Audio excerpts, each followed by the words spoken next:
And lastly, alam mo, minsan, nasa Shangri-La ako, nakita ko si Ann Curtis. Oy! Ganda pala niya. Ann Curtis! Yun know, may desire sa loob ko na nag-init talaga. Na-imagine ko na lang kung anong... Ano man nag-init sa kanya yung ulo niya? Ang imagination lang yun.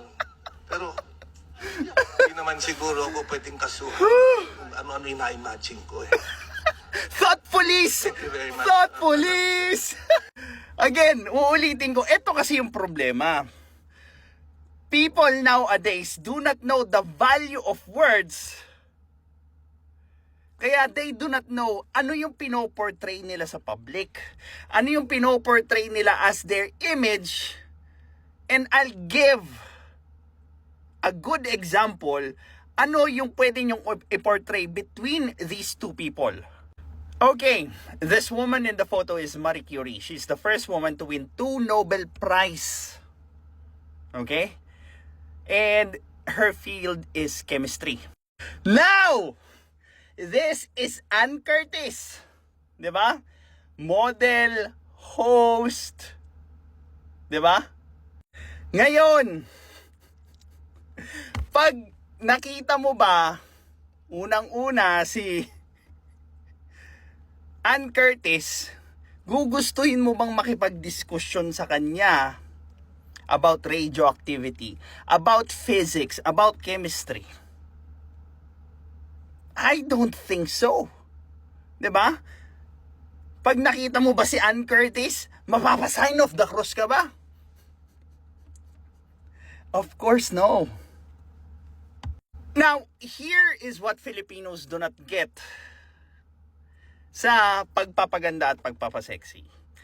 They wanted the perks of being sexually attractive, yung atensyon, yung mga endorsements, so on and so forth. But they do not want yung pangit, nakakambal na epekto ng pagiging sexually attractive. Ang nakakatawa dito is a lot of people, lalo na sa social media, nagpapaka-white knight tungkol doon sa ganong klaseng bagay sa pagpapasexy, sa sexual attractiveness ng isang tao. With the root word sex. Diba?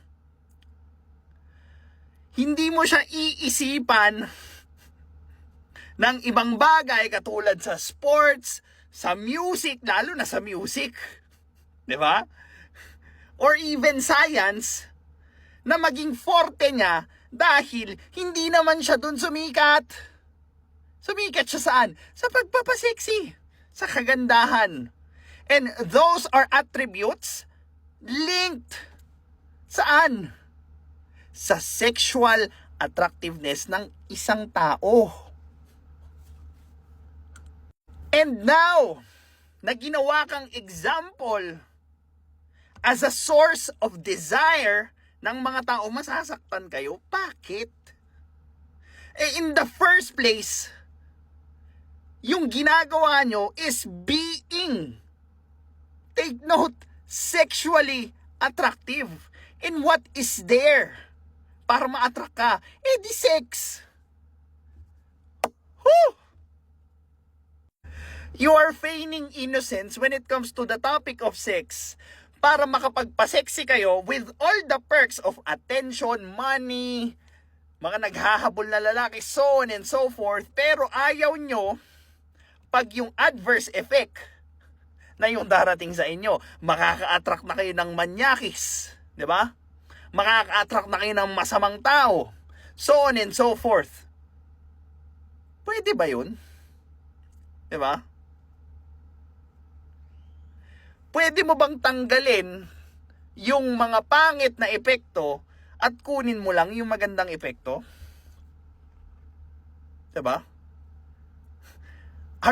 Do we live in a perfect society where we could control other people's decision minds?